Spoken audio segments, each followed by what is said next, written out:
लग्नानंतर होईलच प्रेम मालिकेचा नवीन प्रोमो रिलीज झालेला आहे, ज्याच्यामध्ये आपण पाहणार आहोत की नंदिनी आई होणार असते, म्हणून आता जीवा तिला उचलूनच घेऊन आलेला असतो आणि म्हणत असतो की हत्तीवरून साखर वाटारे, आता मी बाबा होणार आहे आणि नंदिनी आई होणार आहे. नंदिनीला खूपच लाज वाटत असते, आता जीवा असं करत असतो. तर आता हे ऐकून मानिनी, काव्या, पार्थता खूपच खुश झालेले असतात. सगळेजण आता इथे एकमेकांना भेटतात. मानिनी आता कडकडून नंदिनीला मिठी मारते.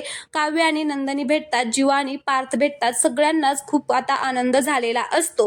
तर मानिनी म्हणत असते की खरंच या सुखाला ना आता कोणाचीच नजर नको लागायला.